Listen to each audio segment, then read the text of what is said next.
Welcome to How You Pictured It, the podcast for creative entrepreneurs ready to grow their business in a way that feels good.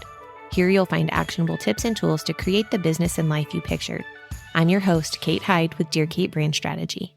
Let's get started. Today's episode is perfectly timely for the end of the year as we start to look forward to what we're going to do next year, what changes we need to make, and what things went well in our business this year, and maybe those things that didn't go so great.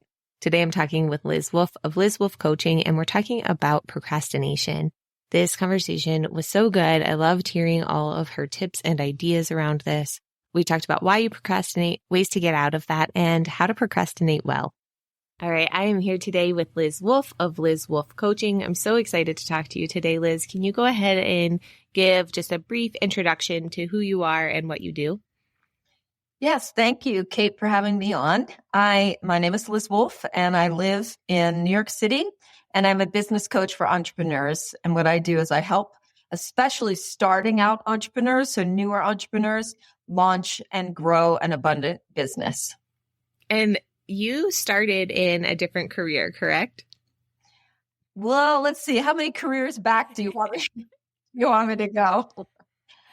I did, yeah. So you were in kind of a corporate position previously, and then you moved into entrepreneurship. What made you make that jump?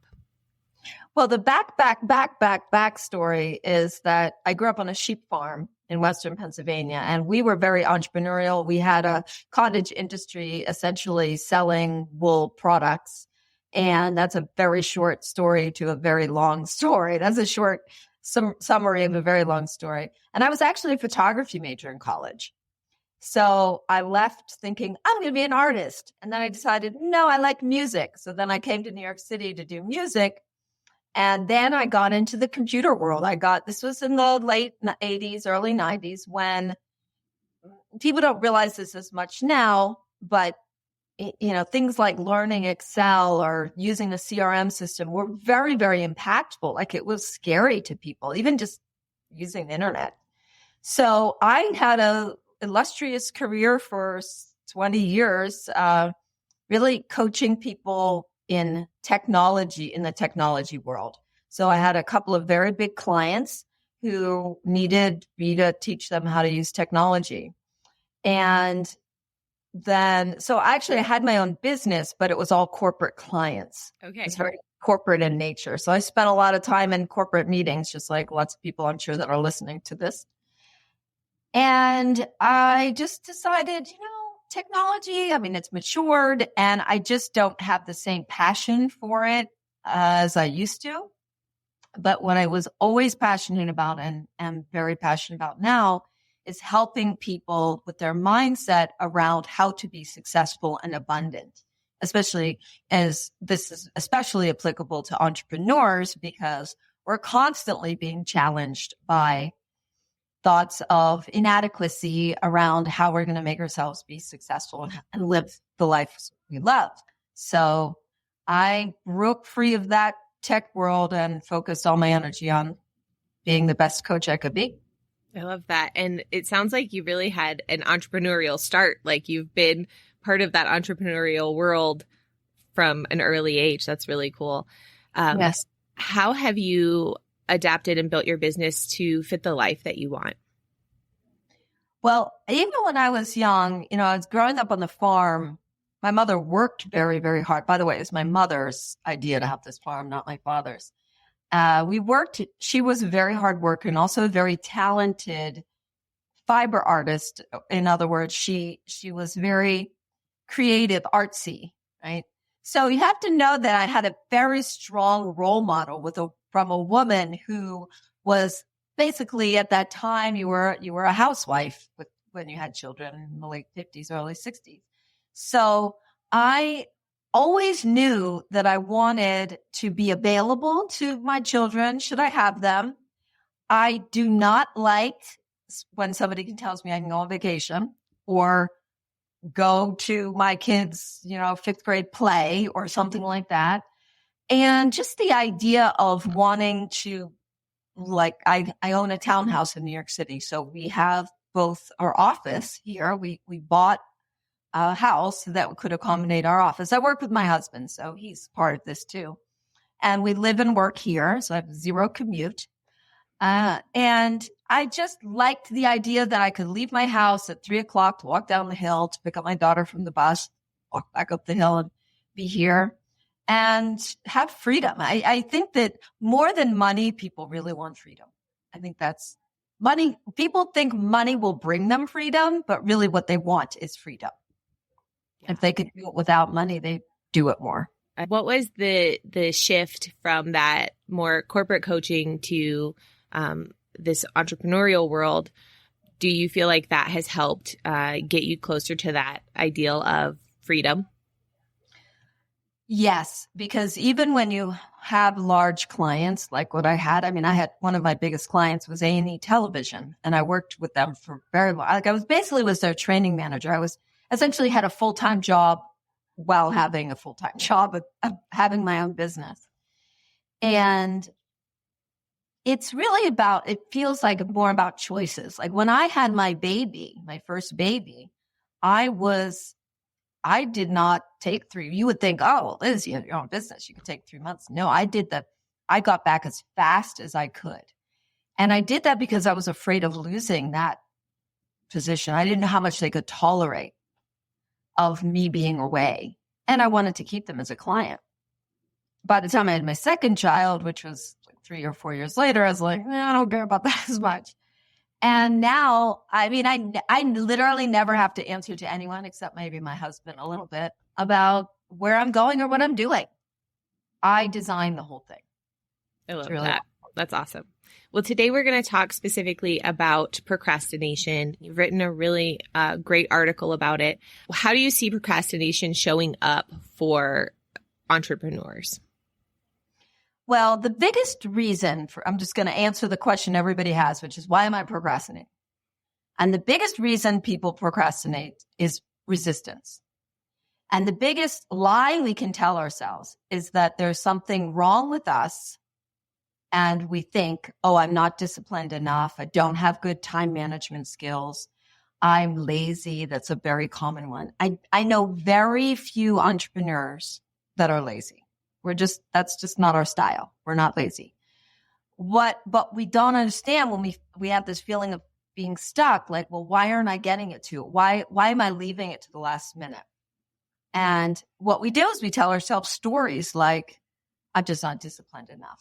And then we work on the wrong things. We work on, how many of you out there, raise your hand if this applies to you, have ever thought, okay, I'm going to time block. I'm going to just time block my days. Or you say, okay, I got a planner and I'm going to write everything down every day. And we just keep coming up with more systems. Now, I like to look at systems like a very good tool in your entrepreneurial toolbox. Systems are great, and you do need to figure out systems that work for you. And to be honest, I change my systems sometimes. Like sometimes I need to just write everything down on the whiteboard and see what I have. And sometimes I do need to time block. I have a lot more to say about that type of working. But if I'm not doing it, here's the secret. People don't do what they don't want to do. I know I just said something really obvious. I'm going to follow that up with something else really obvious. And when you don't do it, it doesn't get done. So if you don't understand why you don't want to do it, even though you say you do want to do it, then this is where you get stuck. So the way that I coach people around this is I ask a very simple question.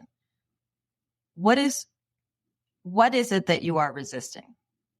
If you ask yourself that question, what am I resisting?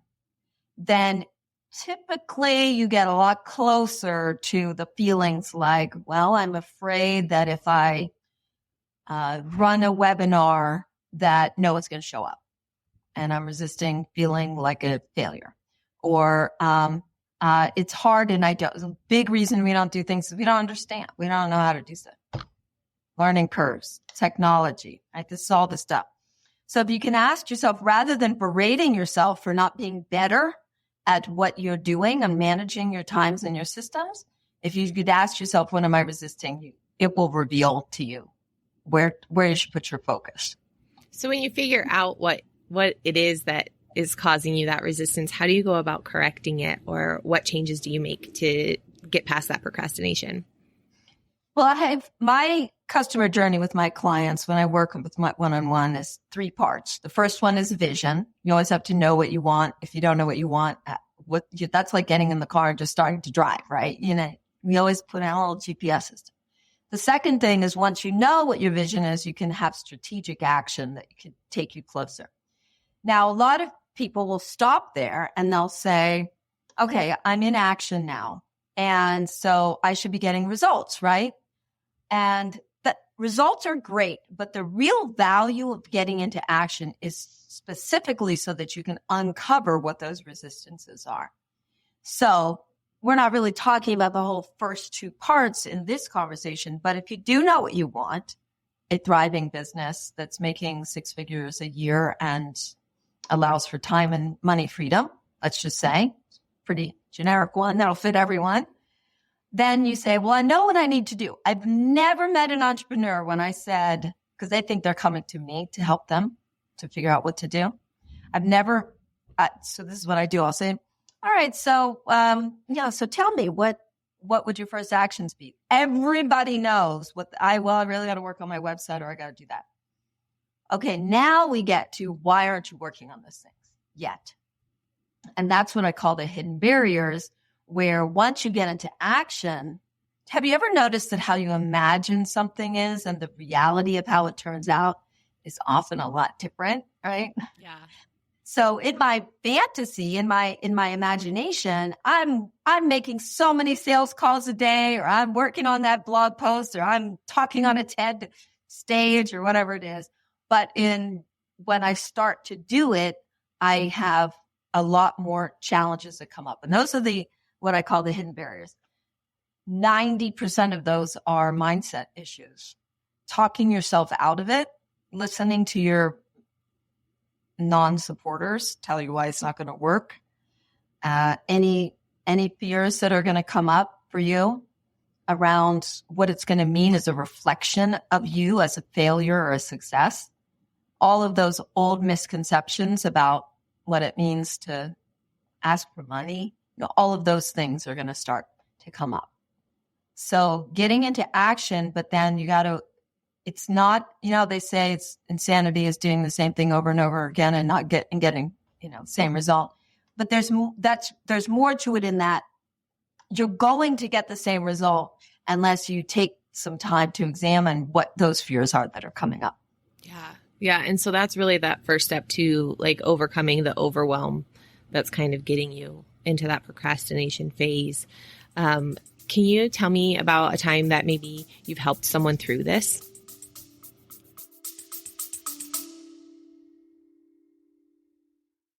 So you've got a website for your small business, but you're not really sure if it's working. I've got a brand new free resource that gives you a grade for your website, like old school report card. It's a super easy to use checklist. You'll go through, answer questions, and at the end, you'll get a grade for each page of your site, plus your site overall. And you'll also get next steps to what you need to do to make your website convert and connect with your dream clients. So you have a site that sells your services for you, and you can get back to life just how you pictured it. Head to dearkatebrandstrategy.com/report card to get that free resource now. One example that comes to mind is procrastinating about submitting invoices. So a lot of people say, hey, I really want more money. And then you say, great, have you invoiced your clients? A lot of people are behind in billing. You would think that would be the first thing everybody would do. In fact, I'm a little sheepish to admit right now that actually there's a couple of people that I've been meaning to email for a few, maybe at least a week, but Thanksgiving came along and I didn't do it. So again, the conversation that I had with this person who was 3 months behind on their billing represents thousands of dollars. That's a lot of money. And then it takes time after you bill them for people to pay you. Have you ever noticed there's that additional delay? Because people don't want to get rid of their money. So in that example, again, here's the method that I use. First of all, you'll say to me, I need to do my billing. And I'll say, you're right. You absolutely need to do your billing. Okay. So I'll write down in my little doc that I'm keeping track of, Kate's going to work on her billing. And then the next time I talk, I say, so Kate, how'd you do on your billing? I say, oh, I didn't do it. So it's, I think, pointless to then say, okay, well, let's just put that on the list for next time. Because if we put that on the list for next time, you're just going to come back and say you hadn't done it. So that's when the conversation about resistance comes up. And so in talking through it, essentially, here in this particular person's example, she was afraid because the amount of money was in the several thousands of dollars. And she was afraid that if she submitted that, it would come under scrutiny. Because there is certainly a thing where certain level of money, people will just kind of pay it. But after $4,000 or $5,000 or $7,000, suddenly your work is coming under a lot more scrutiny. And she had some underlying concerns that the client would be unhappy with it. So you said it even just a moment ago, getting overwhelmed comes from lack of action, not being in action. And so you want to think, what is the smallest action I can take? Because I haven't taken the big action.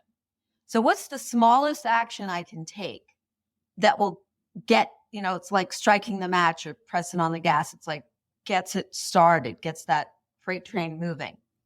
Because a lot of times once you do that first thing, you will then want to keep going because it's small enough that you had success with it. People think that success comes from discipline. And I believe that discipline comes from success. It's actually opposite. You'll be more disciplined when you have successes under your belt. Let's stop for a second and say that again. Oh, you're saying discipline comes from success. So when you're feeling successful, it makes it easier to continue to do that disciplined thing. Absolutely. Right. Because I think we have it backwards. We look at other people, like my husband goes running every day or every other day and he swims every day. A lot of people would say, oh, he is, he's so disciplined. He does that. Well, he's also been doing it for a really long time and he's been very successful at doing it. So it's a lot harder to get started with something than to continue doing it. Right. So like when you see the results from the running or the swimming, it makes it a lot easier for your brain to say, yes, let's do that, and stay disciplined with that action. Yeah. It's, here's another good example is a big part of our building our businesses is prospecting, talking to prospects, either not so much social media, because that's really, you don't get a lot of clients from social media unless you do. And I'm glad you do if you do. But for most of us, we have to make direct contact with people. People are not seeking us out. We are seeking them out. And so why would I procrastinate? Why would I procrastinate? You just got to ask yourself a question. Why would I procrastinate something that is going to bring me money if I do it? Why would I do that? That seems so silly. It's the same thing for billing. Why would I procrastinate something so there has to be something else there, right? Well, I'm afraid of rejection. I don't want to be rejected. I'm afraid that I won't be good enough. I'll feel awkward. I'll look pushy. There's all those types of things. So that's why I'm procrastinating. It never fails that, listen, I'm not like a genius at not procrastinating. I sometimes procrastinate too. And I usually can feel the anxiety starting to come up when I keep thinking, oh, I didn't follow up with that person. Oh, I didn't follow up. Oh, it didn't follow up.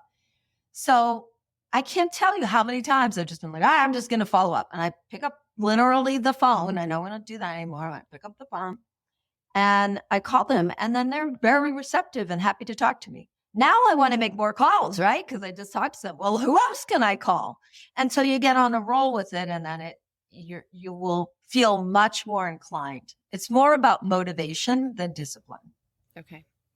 You mentioned something about time blocking planners, those tools that we use sometimes to get out of procrastination. And you mentioned that you had some more to say about it. What are your thoughts on those tools and things? Okay. There's 3 types of people. People work in one of these 3 ways: time-based, task-based, or target-based. Time-based people are the people that pull up their calendar, they print out a planner, they have it, and they do time block their days. There's people that do that very successfully. They time block their days. They say, okay, I'm going to, every day from 8:30 to 10:30, I'm going to make calls for it. Okay. And those will be typically also people who will have reasons to have their schedule filled. Like I have a lot of clients that I'm very particular about my calendar. So I have to specifically block out time to do the creative work. Many of us do not do this. I highly recommend you got to block out the time. Every Tuesday from 10 to 12, you will find me writing because I have a writing group and I do all my content. It's only 2 hours a week, but you'd be amazed at how much I get done. So time blocking. And I have more to say about that, but I'll explain the other two. Other people like to write out tasks and check them off. Oh, did it. Okay, that's very satisfying to know that those things, I have a whiteboard and I erase them. Like, yeah, did that. Okay. Target-based are people that will work under deadline if they have a target to get something done. If it's too open-ended, if there's no deadline, you're not going to ever work on it, right? Okay. That's me. Yeah. So I am also inclined towards, now I'm sure everybody's hearing a little bit of themselves in each one of these things. I am the most inclined to target. And that's why I will do things like say, well, I'm going to send an email every Thursday. And that's how I know on Tuesday what I'm going to be doing. I'm going to be writing my email for Thursday. If I said, I can send my email on Tuesday, Wednesday, Thursday, or Friday, I'm never going to do it, right? Then it's going to be the following Tuesday, Wednesday, Thursday. Okay. Now, what I have found for myself personally, that there are times when I need to use any one of those things. So I do work on target base for the most part, but as I just said, I have a calendar that gets pretty full. So I have to schedule in things that I really want to get done. And the last thing on that I'll say before I ask if you have any questions about it is free time is not your friend. You do not want an open calendar. Do you ever have a day where you're like, I have so much time today? Then you get to the end of the day and you feel like, what did I get done? So well, I'm gonna fight you on that one a little bit because I do feel like there should be days where you don't get anything done too. Okay. So another person that I'm friends with, Sabrina Gebhardt, she talks about having white space on your calendar where it's just open for you to not do anything. And that's okay too. And having that space is an important part of like the creative process, I feel like too. Would you agree with that? Yeah, I would definitely agree with that. And I don't mean fill every hour of every day. What I mean is that some people think, oh, if only I didn't have a job, I would be able to control all the time in my day and so many hours, and I could just do anything I want all day long every day. That's what I mean by free time isn't your friend. So maybe I need to rephrase that for future. Unstructured productive time. Yes. Isn't your friend. Got it. Have free time so you can go do the things you want to do for sure. But yeah, I get it what you're saying totally now, that having just like no plan is going to get you nowhere. Right. Having no plan and no structure. And so it's helpful to start by, a lot of times, again, if I'm coaching a new entrepreneur, they have this recent like void that opens up. And you can also spend a lot of time doing what you would call busy work and say, well, what did I do? So it is good to act like you have to do certain things certain times of the day. I have to, I mean, you schedule them in your day and do that time blocking until you can get into a flow. Yeah. And I can see that the time blocking and the tasks list are really important for the targeted person still, because sometimes you have more than one target, and having to fit all of those targets and goals into one week, it's not going to happen unless you go in with a vision and a plan, and be strategic about it. Let's talk a little bit more about that targeted person, and how maybe like the dopamine hit of having like a structured, the thrill seeking part of procrastination. So how someone might procrastinate to the last minute to get that kind of like excitement over the project. Is that something that you see happening? Yes. So this is a funny thing. I mean, many of us, either in high school or college or whatever, we do the thing where we imagine that we will be so organized and get everything done in our little milestone project plan. And then we procrastinate. And then we get to the part where we are so close to the deadline. And then we rush through it by staying up all night or, just cramming everything in. And then at the end, we're exhausted, but we feel so good because we accomplished it. And then unfortunately, sometimes we do really well with that. And then we go, that was fun. And so we think that that's a thrill, right? That we get that dopamine hit. What I always like to say about that is I will literally have people justify to me that they do work better if they're under pressure. And to which I will reply, I'm not going to argue with you. I'm just going to point out that you don't know because you've never tried it the other way. You don't know if your work would be like that much better because of the fact that you actually had a relaxed amount of time to work on it. And what I have found for myself is that having, again, everybody's done this, right? What I'm trying to do is push where I start to get anxious about the deadline farther away from the deadline. So that, let's say I just did a 5-day abundance challenge and it started on a Monday. Well, there would have been a time when every day I would have been like preparing for the next day, preparing for the next day, preparing for the next day. But now I was like, yeah, but now I'm starting to feel anxious about not having it prepared the previous week.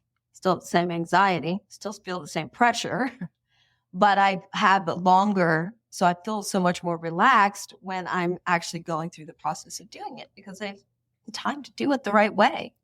Yeah. So I want to encourage people to have that experience as well. So with that, as entrepreneurs, we don't have anybody telling us when something is due all of the time. How do you go about finding that accountability, setting deadlines? What do you do to make that work for you in your business? And how do you help your coaching clients with that as well? Yeah, you have a really good point. Well, as a coach, I am the accountability for my clients. And I'm very specific about asking, okay, what are you going to work on next? And by when are you going to have that? So it's very good to have a relationship with that type of person. A lot of people, when I'm talking to them at the beginning, just as prospects, they will say, I need accountability. There are people in the world, my husband is one of them, who will say, I'm going to do something and then do it, even though no one is noticing. There are definitely people out there in the world that do that.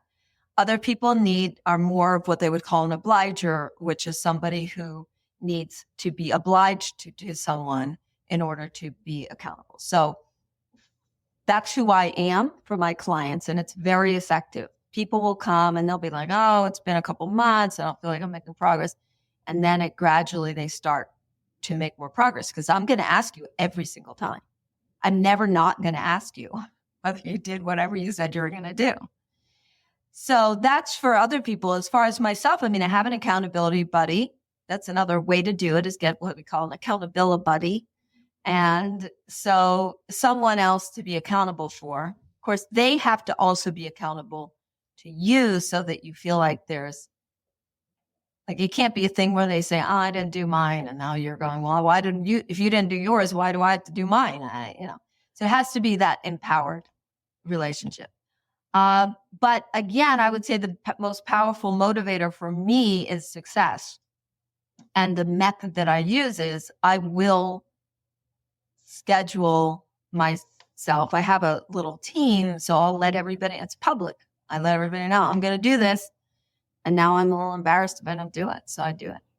That's great. And I love your writing time, your 2-hour block a week. That's smart too. And you have some accountability there as well with your group. That's awesome. Is there any way that we can procrastinate well or turn it into something that is a productive tool?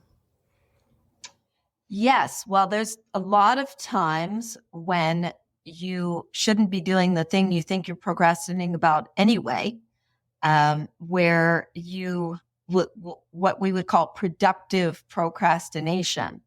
So this is something that we do is as we think, oh, I should be writing my book, we say, but I also should be cleaning my house, or, I just got rid of it, but a clawfoot tub. And, it's really hard to clean underneath those things. But when I have a really important deadline, oh boy, that gets real clean under there. I'm like, I grew up in an Italian family. So you get on your hands and knees and you get under it. What? But my bathroom is nice and clean. So it's what we would call productive procrastination. So one way to procrastinate well is to have enough things on your list that are meaningful to you, of your, proverbial task list that are meaningful to you, so that if you're not working on this, at least you're working on something else that is also meaningful to you.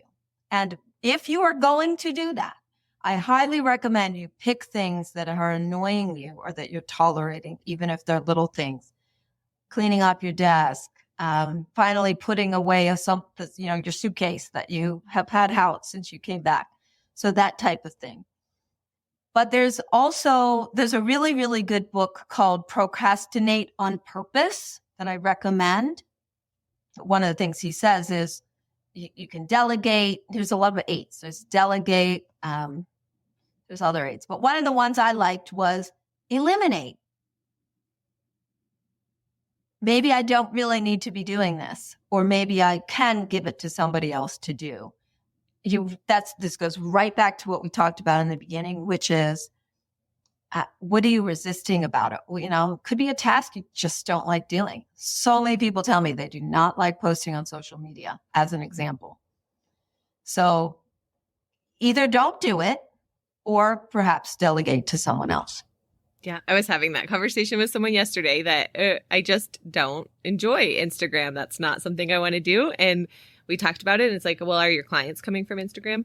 No. So how can we eliminate it or automate it or do something different? So that is a great place to end today. Can you tell us, I have a couple more questions for you for our little fun lightning round, but can you first tell us where we can find you? And you have a freebie that would be a great resource for us if you could tell us about that as well. Yes. I'm online at lizwolfecoaching.com. So that's Wolf with an E. So lizwolfecoaching.com. And if you just do a little /quiz, you'll get, it's just a fun 10-question quiz that's actually very valuable to help you to understand what your work style is, what your CEO style is. And there are 4 different types of CEO styles. And then in doing so, you can understand why you do feel stuck. So some of the ways in which you might be procrastinating could be because of your work style. So I recommend that you do that. It's just a fun, easy quiz to do. Very cool. And what is your favorite way to work with people, your favorite offer right now? I work one-on-one with people in coaching relationships, and I typically will start with people in 6 months. If they want to get their business started, I highly recommend getting your business started now, because it will never be any earlier than it is right now. And there's a lot to talk about to get it going to begin with, a lot of creative process in the beginning. And so if anyone is out there listening, or if you just feel stuck, or maybe you've been doing something for a while and feel it doesn't work that well for you, you absolutely, I have a free call. You can just get on my website and sign up for a time with me. Wonderful. All right, let's go into just some quick fun questions. Okay. What is something that you've read lately, a book that is either for fun or for business that you really loved and would recommend? Yeah. Well, I just mentioned that Procrastinate on Purpose book. So I definitely would recommend that because, we're talking about procrastination. So I would definitely recommend that. Another book that I always recommend to everybody all the time, I just loved it so much. It's called Big Magic by Elizabeth Gilbert. Yes, did you read that one? I love that book. I've read it several times. several times. Yeah, great. And you can also listen to it if you have library or audio app. So I definitely recommend that. Have you listened to the podcast that accompanies it? I actually have not. I didn't even know about that. Yes, she has it's a 2-season podcast called Magic Lessons. That's fabulous. So definitely check that out too. Oh, thank you. Yeah. So speaking of podcasts, what have you listened to a podcast lately that you've loved, either a particular episode or just a show that you in general enjoy? Yes, and I listen to a lot of audiobooks, so I spend less time listening to podcasts. But my sister recommended one, and I listened to one which recently called Wiser Than Me. Have you heard about this one? I haven't. It is Julie Dreyfus. Julia Louis-Dreyfus. Yes. Yeah. Elaine from Seinfeld. Seinfeld. I never watched Friends or Seinfeld, so. Oh yeah. But yes, that's who it is. And what she does is she interviews older women. And the first one was with Jane Fonda, which was really fun. Because I really just love her. So that's a podcast I've listened to recently that I thought was really enjoyable. Very cool. And you said that you were into photography and creative things in the past. Is there a creative hobby that you have now that you enjoy?